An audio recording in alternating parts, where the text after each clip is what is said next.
Does your family drive you nuts? Yes. Do they trigger you? Yes. Are you excited to spend a lot of time with them this Christmas season? No. Hey guys, welcome to the Hot Johnson. Cheers. We're like a week and a half away from Christmas by the time this podcast gets released. And with that, a lot of us are going to be spending a lot of time with our family and our loved ones this holiday season. And for a lot of us, that can bring up a lot of our triggers. You kind of want to pull someone's eyes out when you are feeling that triggered state, hanging out with your family, and Uncle Ed just says something about the way you're raising your kids that you just kind of want to throw them into the dumpster bin. Right? Yeah. Well, that's a really good point right there. Like, what is it about being with our families that brings up our shit? Yes. It is. Sometimes it's the difference of opinions, especially during COVID. That was a really big thing where people had different opinions on, what was going on in the world and how to navigate it. Oh my God. Yeah. Right? What a time. Sometimes with our family members, do you ever find if you and one of your family members are so similar? Yes. Sometimes like you see a behavior in your mom and you're like, oh, I hate that behavior in her. But then you're like, oh my God, I'm the same way. Yes. That can trigger us. It's annoying, but also humbling, isn't it? It really is. And then sometimes like stuff from our past, childhood, can also get brought up and be triggered. Absolutely. So what's the point of this episode, Danae Johnson? Let's talk about that. Yeah, I think Bron and I both just really want to help you guys this holiday season as those potential triggers may come up as you're around your family. How can we feel better internally in the moment this holiday season? And maybe how can we even have conversations with our family members to actually help deal with the trigger? Yeah, we all have triggers. How do we navigate them responsibly in a healthy way? And I think that it's an ongoing learning experience. We're going to talk about a really good formula of how to think about navigating them. And like anything, you learn the formula and it's in your head while you're learning it and trying to apply it. And it's about practicing it over time. And like anything, it's hard in the beginning. And the more you practice it, the more it kind of becomes an art and a flow of confronting those triggers when they come up and actually dealing with them in a healthy, responsible way that you can actually feel good, clean, clear about, and even proud of in the way that you dealt with it. Mm-hmm. Yes. Yeah. So maybe first of all, let's like imagine you're home for the holidays. Put yourself in that scenario right now. And for yourself as you're listening, like picture what it is that is probably going to get triggered within you. Mm-hmm. Is it the way your mom's picking and poking at you? Is she like a perfectionist and nothing you do or cook is ever good enough? Is it your dad razzing on you for like, oh, you should have had this fixed by now? Like whatever it may be, just like take a minute to tap in and tune into that. Let's talk about responsible ways of how to deal with that. Yeah. So for the sake of this conversation, as Bron mentioned, we're going to offer up this formula in how to have healthier conversations, like actually how to have conversations with family members so that we don't get triggered even more and the situation and the problem doesn't blow up even more. Because have you ever had that situation before where like you're feeling triggered and then you start, telling your mom, like, it really pisses me off when you do this, and you just respond in a reactive state and it just escalates even more. Yeah. And then Christmas is ruined. Yeah. Yeah. Nobody likes that. Definitely have had those experiences before. Yeah. So let's talk a little bit about just like how do we navigate that in a healthy way? So like first and foremost, as you picture yourself getting triggered, whatever the trigger may be with, let's say, a family member, the first and most important thing that we probably want to talk about is getting yourself into a regulated state. Totally. Before we even get into this formula and how to have a healthier conversation and what that looks like, Bron and I were talking before this about how challenging it is to have healthy dialogue and actually resolve a problem if you're like in fight or flight and you're triggered. Yeah. I think one of the most important things I always say to people is like, if you ever try to tackle a problem with somebody from a triggered state, it is never, ever, ever going to go the way you want it to go, ever. Like think about any time that you've been in a conversation with somebody and you've gotten triggered and you react from that triggered state. Has it ever gone in a way that you want it to go? And the answer is absolutely no. Yeah, probably not. And so I think one of the most important things to do when we are in a triggered state is be humble to the fact that we're triggered. It's like, okay, I'm triggered.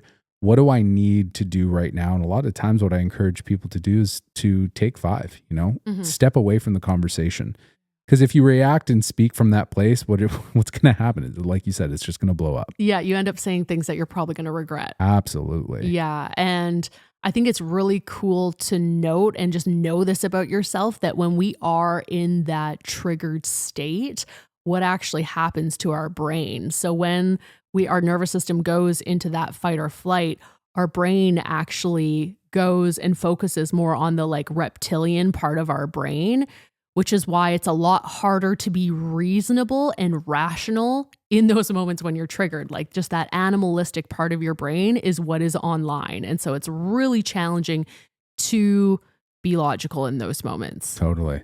And when we do go and get ourselves regulated, like Bron says, even just like go take 5, go sit in your room, recognize that's the state you're in, go and take some deep breaths, maybe listen to some calming music, do some journaling, like whatever it is that you got to do to bring yourself down, from that hyper activated state more into a grounded state. And when we get back into that state, then the prefrontal cortex, the front of our brain, which is where we do all of our like rationalizing and thinking, that part of our brain can come back online. And that's ideally when we want to have those conversations. That's right. But I think it's just so interesting to know that actually like in those moments, it's almost impossible to have conversations because of that change in our brain. Yeah. I think the language that I like to use is the difference between, am I being reactive right now or am I responding? Reactive or responding consciously or hair trigger reactive mode. Yeah. And if you're in a hair trigger reactive mode, you're going to say things you don't mean. So let's this Christmas, this holiday season and thereafter, let's get ourselves in that nice grounded, regulated state where we can respond to the people in front of us in a friendly, kind way and take care of our relationships responsibly. Yeah. Go chill out, have like an eggnog for a moment. Maybe don't put any rum in it because that might make you more fired up. But oh yeah, alcohol, dousing reactivity with alcohol. Great idea. We've never had that happen, have we, Bron? Oh my God, we should tell the audience that one time by the pool sometime. Oh my God. Oh man. Bron and I got into it, guys. She almost took my head off. Yeah. Anyway, yeah. let's get. You told me to. That's a story for another day. Do you have any other things that you like to help yourself, or any suggestions you have for other people to get out of that reactive state to get more grounded? I think one of the most important things is to just be humble to it. Like admit that you are where you are. Like I am triggered. I think one of the biggest reasons why people continue to stay in a triggered place is that they aren't willing to admit that they are triggered. I think I would also love to just offer one other thing that can be helpful when you are in that triggered state is to just have someone to talk to. Well, 100%. Yeah. Well, you say that like that's like a no-brainer, but I was going to say that, but during the holidays, that's sometimes a hard thing to do. But yes, I am happy that you brought that up. But like, yeah, for a lot of people, that's not really in the cards. Well, even if it's being able to call a friend, your partner, whoever it may be, sometimes like literally we just need to be heard. We need to be 100%. Witnessed. And if there isn't anybody there, then journal, like just getting it out. That is the interesting thing about like how our body and our nervous system works is if we hold it in, it's still within us. 100%. Oftentimes we just need to get it out, whether that's being written or verbalized. Yeah, 100%. So yeah, if we actually look now, okay, so let's picture you're in this situation. Mom said all this trash about you. You're fired up. You went and you had your like breath. You went in the other room. You chilled out a little bit. So you come back to mom. And the formula, so this whole formula is nonviolent communication. You may have heard of it before.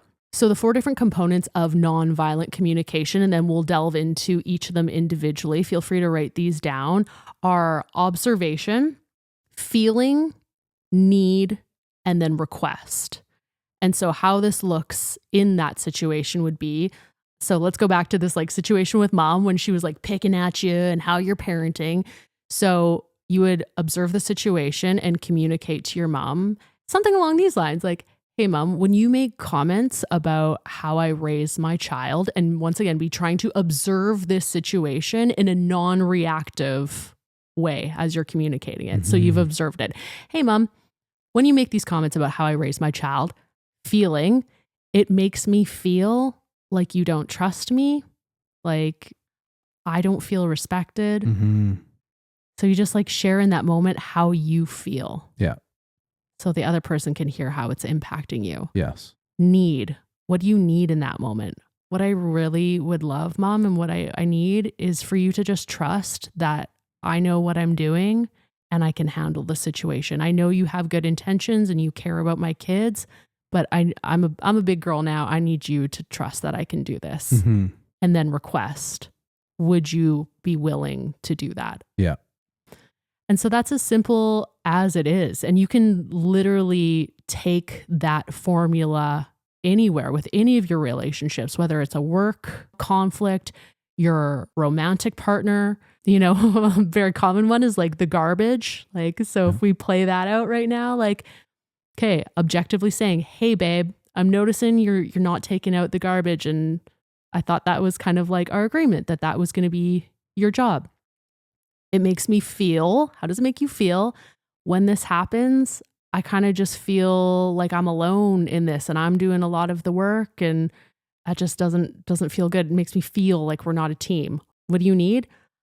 I would love if we could have a conversation about like, do we need to like re-chat about the roles in the household? Do we need to rework this? Right.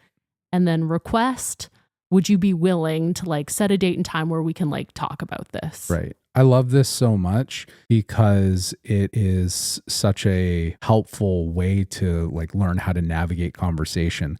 And I think that kind of like I was saying earlier, when you first try this, I think it'll feel a little bit robotic. It'll feel a little bit foreign for people. But like anything with practice, it becomes the way you communicate. It Yeah. becomes the standard way you share how you're feeling and set healthy boundaries in a way where you are simultaneously standing up for yourself, but also having empathy with the way the other person is reacting to the situation too. Totally. Because it can, like when I've heard this described before, nonviolent communication, it kind of feels like inauthentic unless you are really practicing it a lot and you find your voice in the way you're going to respond in any kind of situation. It takes practice, but it's such a powerful thing to think of as you are navigating those challenging conversations. Yeah, I think you're absolutely right. Like you know, take the formula, practice it, and use words that feel like obviously more authentic and like vocabulary that you would actually use. But I think another big part of this that I also forgot to mention, the big thing with nonviolent communication is not only are we making sure we have these conversations when we're not in a reactive state, that's huge, but the other thing is also focusing on using more I statements instead of blaming, because very often when we are in conflict with someone, you know, you can get fired up and you're just like, you make me feel like this, you're lazy, you're that. And it's very blamey. Whereas like the whole idea with nonviolent communication is using I statements. So like, this is what I observe. This is how it makes me feel. This is what I need. Like you're taking some of the onus instead of blaming, because if you've ever been blamed before, you probably know that you just get reactive when you get blamed. Yes. So by conversing in a way where you are just like owning how you feel, how a situation makes you feel, and you're sharing that, and you're not blaming your family member, partner, they're probably going to be more open and receptive to hearing what you have to say and actually working together to find a solution. I love this. Is there any dialogue in the nonviolent communication formula about how do you hold someone accountable to something that they're doing or saying without blaming? Because there's a big difference between blaming someone and compassionately with self-empowerment holding them accountable to something that they said they were going to do, but they're not doing, or doing something that they shouldn't be doing. Right. Can you give me an example? Yeah. So like let's go back to the garbage scenario. You and your partner have this deal that every time the garbage gets full, he's going to take it out, and he has verbally said that to you and he's not doing it. Right. And so how do you hold him accountable to that without blaming him? Right. With using nonviolent communication. Right. Well, I think that's a really good question. Like, what's the difference between accountability and blaming? Yes. And to me, anyways, if there has been a conversation where the person said that that was what they wanted to do, I think it's all about in the way that you approach it. And if you can come to a situation, a conversation in a non-angry, non-triggered, non-reactive state and just say like, hey, babe, like something's kind of on my mind right now. Like, are you open to having a conversation? Sometimes just first of all, checking in with the person, making sure that they're open and willing is important. I'm glad that you said that as well, because a lot of the time, in order to disarm someone's defensiveness, it's about asking permission to have the conversation first. Totally. Like, hey, are you open to having a heart-to-heart right now? Yeah. Yeah. Yeah. So, and then if they say yes to that, once again, I think you can still kind of bring in that nonviolent communication and hold them accountable. And it's just like saying, you know, I know we've had conversation about like the household chores. And from my understanding, like you said that garbage duty was going to be your thing. Yes. And from what I'm seeing, like it's not happening. So like, I just want to check in. I think having more compassion instead of like getting angry and blaming, I think if we approach conversations with wanting to have more understanding and compassion of like, what's going on? Like, why isn't this happening? Totally. You know, like, do we like, let's literally try and find a solution. Is something within this not working for you? Do we need to rejuggle our household duties? Like, let's talk about it. A lot of the time when I'm having these kinds of conversations, I'll actually say to people, I'll be like, I'm not blaming you. I'm not shitting on you, but you did say that you were going to do this. Yeah. And I'm just holding you accountable to that out of respect for the commitment that we made to each other and out of love for what we're doing together. Yeah. So it's more of like an empowerment piece rather than you said you're going to do this and now you're not, and now you're a shitty person. It's not about shaming or blaming. It's about having those kind conversations in a way where we are doing what we said and saying what we're going to do and committing to that and holding ourselves accountable to that. Totally. I mean, none of us are perfect on that, but we do our best. Yeah. Yeah. I think another really important thing to touch on with this, with like the nonviolent communication, you can have this conversation with a family member, you can have a conversation with your spouse and present to them, whatever it is that you're struggling with. You can present what you need and your request of them, but it doesn't necessarily always mean that they are going to respond in kind. Totally. They might still, get all defensive or they also might not be willing or wanting. Like your mom might still be like, well, I'm sorry, but like, I just see that the kids are struggling and I feel like you guys need some help or my input is needed here. Yeah. So I think just like realizing we can only own our part in the conversation and we can only show up the healthiest, the clearest, and the best that we possibly can, but letting go of attachment to expected outcomes of how that other person is going to respond. Totally. And there's definitely going to be those circumstances too, where the person says or does something so often that it crosses a boundary to such a degree that it's like a non-negotiable anymore. Like you have to maybe cut ties with them or not connect with them as much. I think at the end of the day, the point in what you're saying is that we are responsible for our own boundaries. And that includes what we're willing to tolerate emotionally from the people in our lives. Yeah. Yeah. It's super challenging when you're in a relationship, whether that be romantic, family, with someone who's not willing to meet you as compassionately, vulnerably, open-hearted. I think another important point too is that whenever I go into a connection with somebody, whether that's at the holiday, Christmas family party or whatever, I imagine as if I am not going to wear the other person's shit, right? So when someone comes at you with perhaps negative energy, or let's take that example of mom firing at you with something that you're doing about your kids that you don't like, you can get so good at emotional boundaries within yourself where someone can say something to you, but you don't wear it. It bounces off of you because you don't let it land inside of you. You imagine as if what they're saying is theirs and it has absolutely nothing to do with you, because that is ultimately the truth. So that's almost like, it might sound weird language, but it's like psychic self-defense, where when people say things that don't resonate with you, you don't wear it. You don't take it on. Totally. And I think that's so important when going into like the holiday times, when you're dealing with people perhaps that do trigger you. It's like, let their energy, let their words, let their behavior bounce off of you. Don't wear it. Yeah. Take that responsibility. Yeah.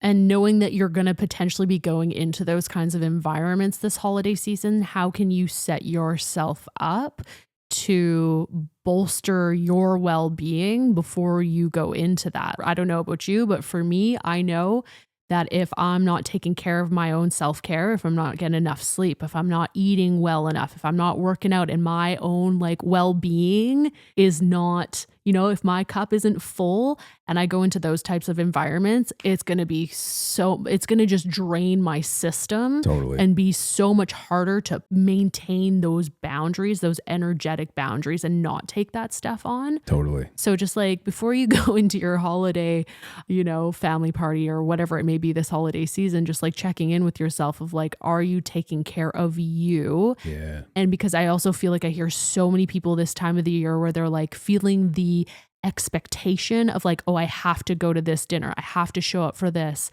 And it's like, what do you need this holiday season? Maybe there are those, requirements of going to family dinners or whatever, but is there a way where you can carve out even a little bit of time for yourself to like fill your cup, especially before you go into something like that, so you can navigate it? 100%. Yeah. Fill your cup, baby. Yeah. Yes. Yeah. Love that. Yeah.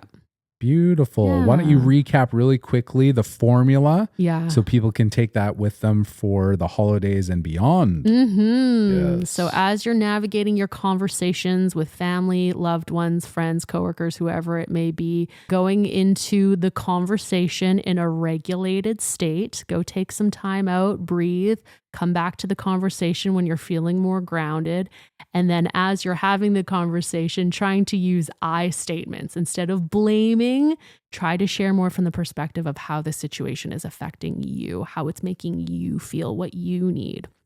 And so those 4 points to try to hit within the conversation are objectively stating what you're witnessing, what is happening in the dynamic, telling the person how it makes you feel, what you need, and then finishing with a request. Beautiful. Yeah. Love that. Yeah. Practice. Yeah. Practice. I think the first time you try that, it's going to feel weird. Yeah. But I think it also feels like self-respect. You know what's really interesting? I had this conversation with a couple of my girlfriends, and we realized that like for a lot of us, a lot of this formula is already pretty natural to say like, hey babe, I notice you're doing this and it makes me feel this. And I don't know if this is a female thing, but like a lot of us shared that what's missing is a lot of us as women have a hard time asking for our needs, what we need. Right. We don't have a problem telling our partners like, hey babe, I don't like this. It makes me feel like this. But how often do you actually have your partner then say, this is what I need? Right. Like clearly communicating, this is what I need to make the situation better moving forward. I also think in response to what you just said, if you really want to create a solid connection with the person you're talking to, it would be asking them what they need as well. Absolutely. Right? And that's, I think, part of when you go to have the request to say like, hey, can we work on this? That's part of the conversation. It's like, oh, yeah, what do you need? What do we both need to make this better moving forward? Totally. So our challenge to you is think about that one person in your life right now where there are perhaps things that haven't been said that need to be said, situations that need to be resolved, things that haven't been processed that need to be processed by talking about it. What is it going to take for you to actually have those conversations with those people? Of course, it takes vulnerability, and with vulnerability, it takes courage. So let's challenge ourselves to have those conversations that need to be had. Yeah. I think they're so important. It's so important because if you don't have them, if there's things that are unsaid within your family or with a loved one, it's hard to have the conversations, but it really Sets you free. it sets you free when you have them. And it's also what makes us closer. It's having those vulnerable, hard, real conversations that really connect us. Yeah. And if you don't, like, I don't know about you, but I've had to have really hard conversations with a lot of, family, loved ones that were really hard to have. And I resisted them for a long time. But when I didn't have them, it always felt like superficial. Well, it felt like there was distance. Yes. Like I wasn't as close to these people as I would like to be because there were things that were unsaid. Yep. Yeah.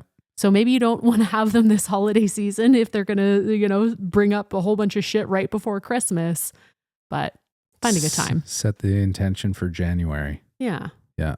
Much love, everybody. Have a happy holiday. Holidays. And wish you luck in navigating all of the potential challenges that come up. And hopefully this formula and this conversation was helpful and encouraging to get more vulnerable, get more real, and advocate for your needs in the healthiest way possible. So I hope that served you. Yeah, we appreciate you guys so much. We just hope you have the happiest holiday. We thank you for tuning in and all your messages that we've received from you guys over the last couple months of starting the podcast. We really appreciate you and look forward to seeing you back here in 2025. 2025, baby. Yeah. Get ready for season 2. Let's get it. Ho, ho. Is that Santa Claus or Danae? Santa Nene. Okay, with that, we'll see you guys later. Bye. Bye.